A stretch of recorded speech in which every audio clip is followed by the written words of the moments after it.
Heil og sæl. Í þessum þætti ætlum við að fjalla einelti og þá sérstaklega einelti á vinnustöðum. Og auðvitað vitum við það að einelti mikið samfélagsmein og það auðvitað heilmikið talað það í hérna opinberu umræðu. En það samt mikilvægt að við gerum okkur svolítið grein fyrir eðli eineltis og þá í þessu tilviki vinnustaðaeineltis, hvernig það birtist, hvaða áhrif það hefur og hvað hægt að gera bæði til að bregðast við því og líka til þess að varna því að það komi upp. Og til þess að ræða það hef ég fengið sérfræðing á þessu sviði, Anna Hildi Jakobínu Gísladóttur, stjórnunarfræðing, stjórnunarráðgjafa og eiganda að ráðgjafa fyrirtækinu Officio. Já. Vertu hjartalega velkomin. Takk fyrir. Fyrsta spurning sem ég held að sé bara mjög mikilvæg svona grundvallar spurning sem að ég held að ríki stundum einhver svona misskilningur varðandi. Það hver munurinn á einelti og samskiptavanda? Sko, munurinn sá að samskiptavandi ágreiningur eða þess að á milli tveggja aðila sem eru á jafningjagrundvelli. Það eru einhver skoðanir eða málefni eitthvað sem þeim greinir á og það svo sem bara allt í lagi og bara allt í lagi fólk sé sammála að vera ósammála eitthvað slíkt. Eitthvað sem getur bara hent okkur hverjum einsta degi. Já, algjörlega. Og hérna hins vegar einelti, sko, þá ertu komin í þá stöðu að það ekki lengur í jafningjagrundvelli sem þið að ræða saman. Annar aðilinn komin í einhverju yfirbárastöðu yfir hinn og hinn í sjálfu sér ekki í stöðu til að verja sig. Nei.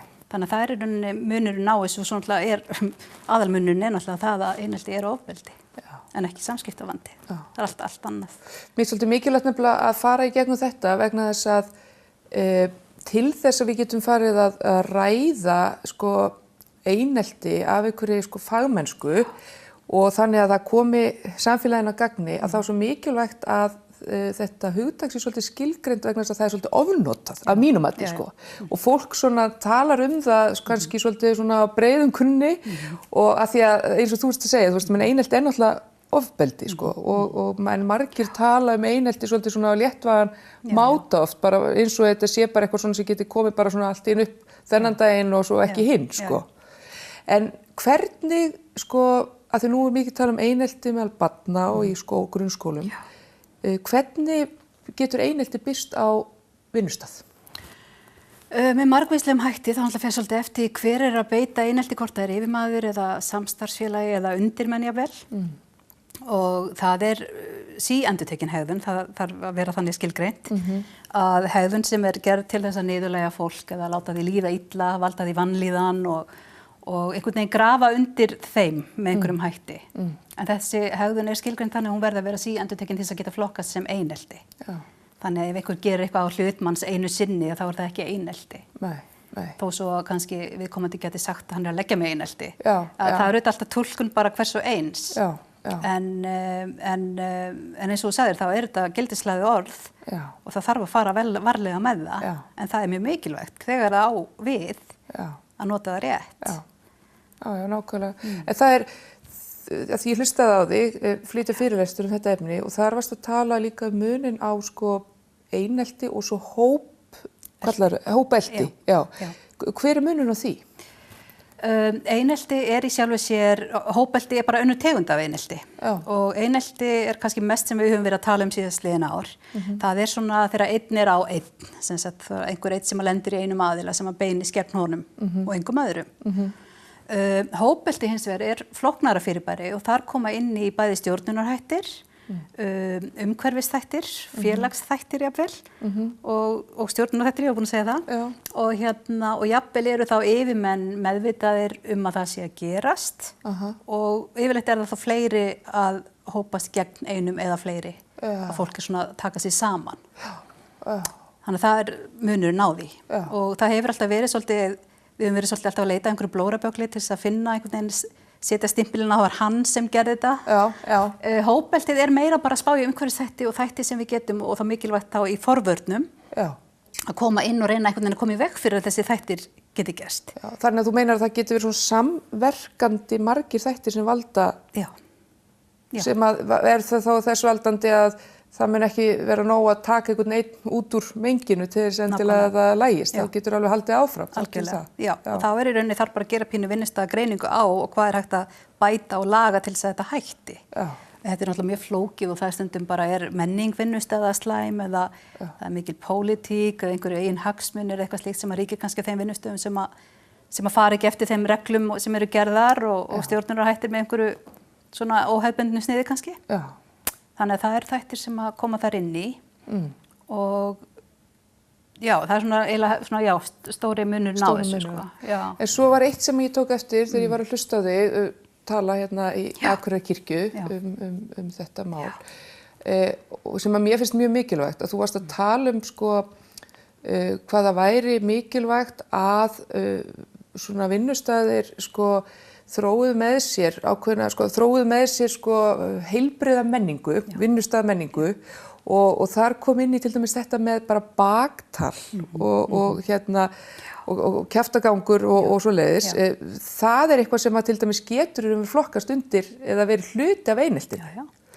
Og þú varst að tala um það að sumir vinnustaðir settu sér bara svona skýrar reglur það að það væri bara bannað að vera með baktal. Og ættu bara hver og einn vinnustaður að gera það. Já. Þetta svolítið fyndið. Þegar við byrjum í leikskóla þá erum við alltaf inn í einhverju kerfi, okkur kennt hvað við megum og hvað megum ekki og svona. Svo fyrir við grunnskólan og það gert það sama. Svo verður við bara eiginlega að gera þetta sama á vinnustöðum. Þegar við erum komin í einhvern hóp og teymi og þá fyrir við stundum að hefða okkur aðeins öðruvísi sko. Og þá verða bara að vera svolítið svona fullmótaðar reglur hvað leyfilegt og hvað ekki. Því að öll erum við misjöfn og það þarf að setja fólk í mörk og svona. Og ef að það bara tekið fram að baktal sé ekki liðið og sumir hafa bara sett þetta í lítinn ramma upp á kaffistofu, við baktölum ekki hér og svo byrjar einhverju baktal og þá bara bent á þetta ekki alveg í boði sko. Nei og það kannski líka að það stendur einhvern veginn upp á vegg sko, þetta bara eins og maður kemur inn á ýmsar stofnanir og það stendur sko þú geymir með þér það sem þú sérð og heyrir hér sko, þú veist, að það hefur alveg áhrif sko, að maður hugsa með sér, heyrðu, það verið að minna á þetta, að það líka það ef að svona stæði upp á vegg sko, vinnustað, að þá myndi maður upplifa sér svo kjánalega nema að væri allt í einu farin að baktala einhvern eða svona kjafta eða lækka róminn og svo sæi maður þetta sko. Það svolítið þannig og það líka þeir sem eru sko að hlusta á einhvern baktala, þeim líður ekki vel með það, en þeir vil ekki segja neitt. Nei. Þannig að það kemur svona ákveðin einhver svona þöggunar eitthvað þarna inn sko, þannig að ef það bara búið að segja það upphátt þá bara ekkert verið að gera og þá sko líður fólki miklu betur. En ég ekki að segja það endilega stoppi, það getur haldið áfram einhvers staðar bakvið, en það þá allavega búið að taka það út af borðum svona að þetta sé þá bara bannað. Þetta bara sé ekki liðið. Og þannig að þetta verði ekki bara svona alveg bara samgróið, þú veist, og þetta verði bara svona vinnustæðin þar sem alltaf verið að tala illum fólk. Ég finna, það getur náttúrulega orðið, það getur þróast út í það, sko. Já, líka bara því að, þú veist, kaffistofan bara svona griðastæður á vinnustöðum. Og fólki á bara geta farið þangað og liðið vel og svona notið sín aðeins og svona, og ef maður farin að forðast út einhverju svona, þá náttúrulega maður komin í svolítið óheilbrigða menningu. En nú upplifir fólk, varðandi sko einelti, fólk upplifir gríðarlega skömm, það að segja þolendur eineltis upplifa gríðarlega skömm í samfélaginu. Kannski jafnvel þeir þolendur sko í dag sem að sko upplifa, það má ekki misskilja með, þetta ekki, þú veist, það ekki hægt að vera að setja þjáningar á vogarskálar og bera það saman, en kannski hvað skömm varðar, þá upplifa kannski þolendur eineltis hvað mesta skömm af því að það svo oft þannig að þegar það fyrir að tala einelti þá byrja fólk að tala sko að þolandinn sé nú svona og svona og það þykir líka sko, ég unnur svolítið stimpilbyttu var þessi lagður einelti, þá hlýtur hann að vera leiðilegur, skrítinn, ekki fær félagslega og þetta gerir þetta náttúrulega viðfangsefni rosalega erfitt og líka það að ganga inn í það og viðurkenna líka að maður sé að verða fyrir einelti. En sko þannig að það sé kannski sagt hérna, þú veist, eitthvað sem einkennir þolendur eineltis, þú veist, eitthvað sammerkt þessi hópur? Já, í rauninni ekki, þetta er bara venjulegt fólk og þetta er bara fólk með sterkar réttlætiskennd og sterkir aðilar, hjálpsamt og vinnusamt og þetta er bara svona góða manneskjur á öllu vinnustöðum sem verið slendi í þessu.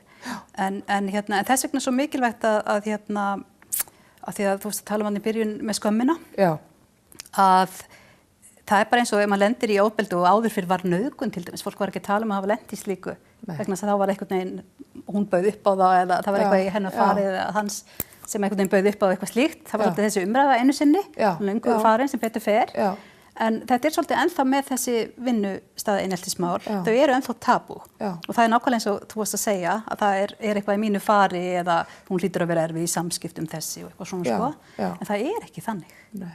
Af því að samskipti og erfiður í samskiptum, þú veist, það er einhverjar ástæður fyrir öllu.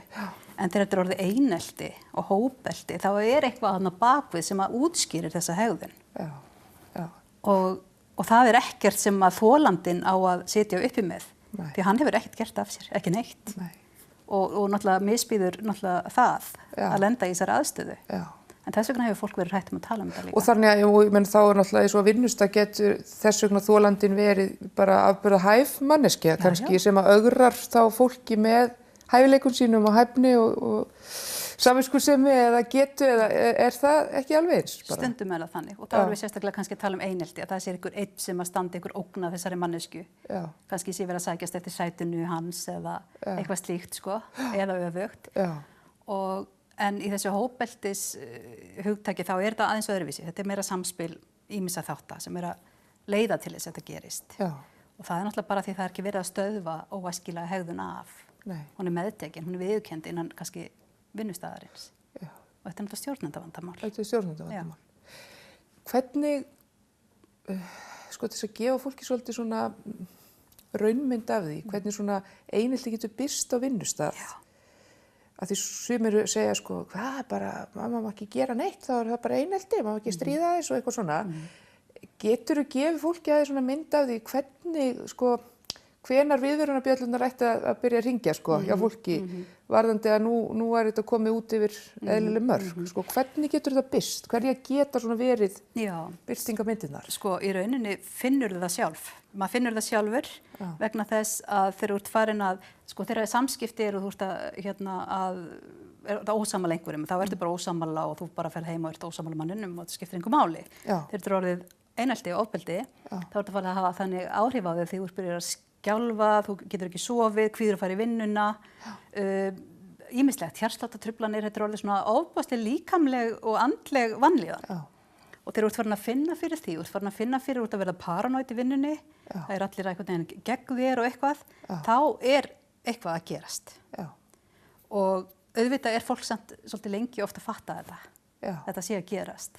Maður vill ekkert lenda í þessu og maður fer í afneitun og eitthvað svona sko, en það kemur að því að þú finnur að þetta er eitthvað, þú ert að verða eitthvað veik sko.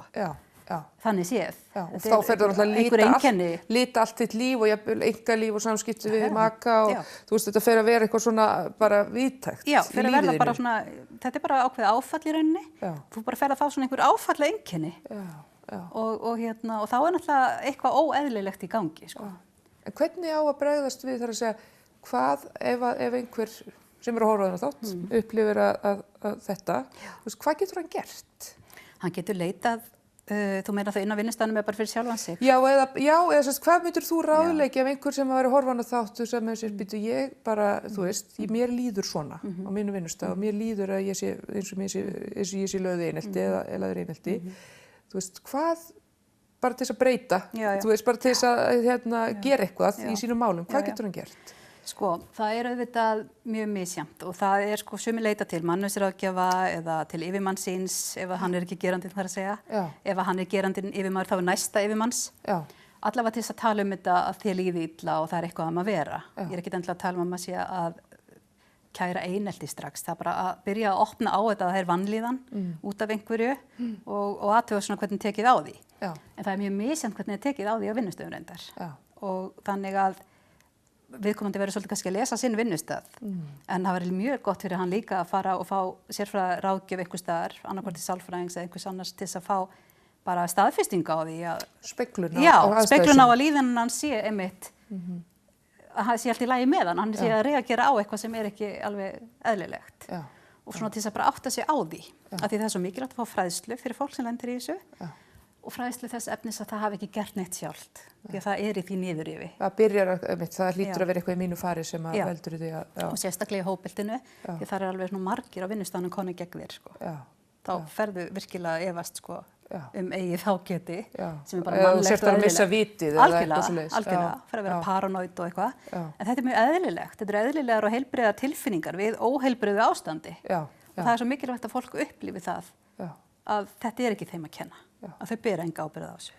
Og svolítið áskorun fyrir okkur, sko, fagfólk í sálgæslu og svo eftir sálfræðinga og svona sem að mæta fólki sem kemur sem sagt til að leita speiklunar með svona mál að taka mark á því og sko ég heyrði tala það sko hvað verið mikilvægt í raun og veru að uppfræða sko samfélagið allt einelti og eðli þess og líka þú veist ég veit að það að koma einhverjir sérfræðingar frá Bandaríkjunum sem varst að segja okkur frá sem að alltaf halda námskeið fyrir fagaðila þannig að til dæmis þegar þú leitar til sálfræðings vegna þessa að þá byrji sálfræðingurinn einmitt ekki bara eitthvað að rýna í það þú veist hver benskaðin var og hvað þú gekkst í gegnum í skóla og eitthvað svona að það sé farið strax í það að ræða skilurðu áfalli sem þú orðið fyrir svo þú farir ekki einmitt að ímynda þér heyrðu ok þarna er ég farin að tala við sérfræðing og hann er líka farin að finna út hvort að reyna að finna út hvort það sé eitthvað að mér. Já, nákvæmlega. Þetta er náttúrulega rosalegt áfall. Þetta er annað áfall. Það er annað áfall. Já. Þannig að það er mjög mikilvægt að fagfólk sé meðvitað hvað þetta er. Já.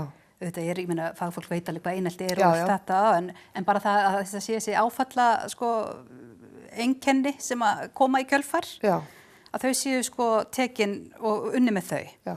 Og vegna þess að maður má aldrei gera lítið úr upplifun fólks. Nei, og það má kannski segja að, þú veist, ég sem prestur fengi til mín einhvern sem að lýsti þessu, að þá kannski ætti að vissan bara mæta honum eins og öðrum sem leita til mín vegna annars konar áfalla. Jafnvel bara þeirra sem leita til mín vegna þess að þeir missa ástvin eða verða fyrir heimilisofbeldi eða eitthvað svoleiðis og þá bara einblínum við á það að þessi atburður hafi átt sér stað og hvernig ætlum við að vinna úr honum. Nákvæmlega rétt sko. Það þarf bara að gera það vegna þess að þetta er náttúrulega ofbeldi sem fólk er að upplifa og það er bara svo mikilvægt að hlusta. Og maður myndi aldrei segja við konu sem verður fyrir heimilisofbeldi, já, er það að gerast? Já, hvernig barn varstu? Skilur, þú veist, hvernig var samband þitt við móðurina þegar þú varst 5 ára, skilur við? Af því að þú veist, þetta er eina stuðningsapparati sem það hefur. Það er fagfólki sem það treystir 100%. Og ef að það hafnar í með þessum hætti, þá er bara óbúslega, það er bara mjög alvarlegt. Já, það er annað áfall. Já. Eitt sem að mér fannst mjög merkilt að heyra þið tala og ég held sé mjög mikilvægt að sé á allra vitorði og það er þetta þegar kemur upp einelti á vinnustað og þá að fara að takast á við það og taka á því. Sko mikilvægi þess að fá utanaðkomandi aðila, fagaðila, sko þegar þetta er raunverulega eineltismál, það er kannski annað ef það er einmitt samskiptavandi eða bara einhver annars konar vanlíðan á vinnustaðnum að þá eru þetta kannski sumir vinnustöðum til mannauðsstjórar og einhverjir svona með aðra titla sem að sinna sínu starfi en þegar þetta er raunverulega orðið einelti ofbeldismál að þá þurfi að fá bara ferska vinda inn til þess að takast á því vegna þess að það er raunverulega líka þá út af hverju myndir þú segja að veri? Það er mjög mikilvægt að taka rétt á svona málum. Þetta eru ofbeldismál og í ofbeldismálum er fólk sem fólk er að vinna í því, það er með alls konar verklag, hvernig það á að vinna slík mál og það þarf að fara eftir ákveðnum ferlum til þess að klúðra ekki málum, til dæmis rannsóknarmálum, kynferðisofbeldi, barna eða eitthvað slíkt, að það er svo mikilvægt að gera þetta rétt vegna þess að leið og það er eitthvað orðið rámt eða eitthvað sem hefur verið klúðurslegt, að þá er aðalið sem er í vantrausti, það verður allt miklu verra. Það verður erfiðara að ná til hans og málið einhvern veginn bara vestnar og vefur upp á sig. Og að líka öðru leyti, mannauðsstjórar frábær viðbót við vinnustaði og mjög þarfir og þeir eru mjög fínir að mynda að koma inn í samskiptamál og ágreiningsmál og eitthvað slíkt og vera með sáttamiðlun og svona. En þeir eru orðið ofbeldismál og ég tala nú ekki að það er kannski eitt framkvæmdastjóri sem er talin vera gerandi eða eitthvað slíkt. Að þá er náttúrulega mannauðsstjórinn hluti af framkvæmdastjórn hjá fyrirtækinu og hann getur ekki verið hlutlaus. Og það náttúrulega má aldrei vera með neina hagsmuni inn í ofbeldismálum. Það verður að vinna þetta með faglegum hætti og leyfa fórnarlambinu þetta njóta vafans og þetta gerandans líka. En það þarf að gera þetta samt með svona faglegum hætti og líka bara það að setja mannauðsstjórinn í þá stöðu að þurfa að vera kannski að vinna eitthvað ofbeldismál gagnvart sínum samstarfsfélögum. Já, það er náttúrulega bara Þetta er bara út í hött, ofsalega, þetta er bara þetta dilemma sem er bara ekki að ganga upp. Nei. Og ef að viðkomandi er settur í þá stöðu þá get ég ekki ímyndað mér annað en að hann reyna einhvern veginn að koma sér í burtu eða einhvern veginn út úr þessu án þess að taka á því. Já. Bara til þess að því nú er konur hagsmunir þar líka. Já. Og ég er ekki að segja sko, þetta er bara staðreynd. Já, ég meina þetta er bara eins og maður segir góður íslensku make sense, sko. Það make sense og hérna þess vegna svo mikilvægt að komi bara einhver sem að kann til verka inn í þessi mál á þessu stigi, ef það eru eineltismál. Og af því að þetta eru náttúrulega ofbeldismál. Og þú hefur verið í því, og með þína ráðgjafarstofu og með þinni góðu vinkonu Brynju heitinni sem að lést fyrir hvað rúmi ári síðan og þið stofnuðu saman þetta fyrirtæki og hafi farið og tekist á við svona mál inn í. Akkurat. Og hvað er að fyrsta sem að hérna þið gerir, eða þú gerir núna, þegar þú ert ein með fyrirtæki núna, sko, hvað er það fyrsta sem þú gerir þegar þú kemur inn í svona? Já, sko, það er náttúrulega því við komum með þetta hópeldis hugtak svolítið inn við Brynja. Já. Að það var svolítið mikið verið að finna bara út einelti einn á einn áður, en það er svo mikilvægt að taka þetta með í reikningin, þannig að við gerum í rauninni pínu vinnustæðagreiningu til þess að sjá hvort að það séu áhættu þættir fyrir slíkt. Og við tökum auðvitað viðtöl við gerendur og þolendur, við tökum viðtöl við samstarfsmenn, við tökum viðtöl við menn sem eru starfsfélagi sem eru hættir og stjórnendur. Og svo fáum við bara einhvern veginn þessa heildarmynd með því að setja þetta allt saman, öll viðtölin sem við tökum, skráum þetta allt niður og fleira sem við gerum sem ég ætla ekki að vera uppljóstra því það er svona ofbeldisvíkillinn í þessu. Og hérna, en þetta svona þegar allt er komið til alls, þá fáum við einhvern botn í þetta allt saman, það getur verið mjög flókið. Og tekið svolítið tíma? Já, tekur langa tíma, getur gert það, óbáslega, og maður þarf að liggja yfir þessu og þetta er óbáslega flókið. Og það stundum að setja upp ykkur svona tré og eitthvað sko, tengsl og annað sko. Og hérna, en svo þarf náttúrulega bara stundum er það ykkur einn sem er að valda. Og stundum er það bara stjórnunin eða vanstjórnun og vanhæfir yfirmenn sem er ekki taka á málum. Nei, því það er líka, það er náttúrulega mitt, það er til ofstjórn framkvæmdastjóra eða yfirmann og líka vanstjórn sem er alveg jafn skaðleg. Algjörlega, hún er þannig því að þetta heldur alltaf áfram og þetta byrjar, þá hættir þetta ekki að sjálfu sér.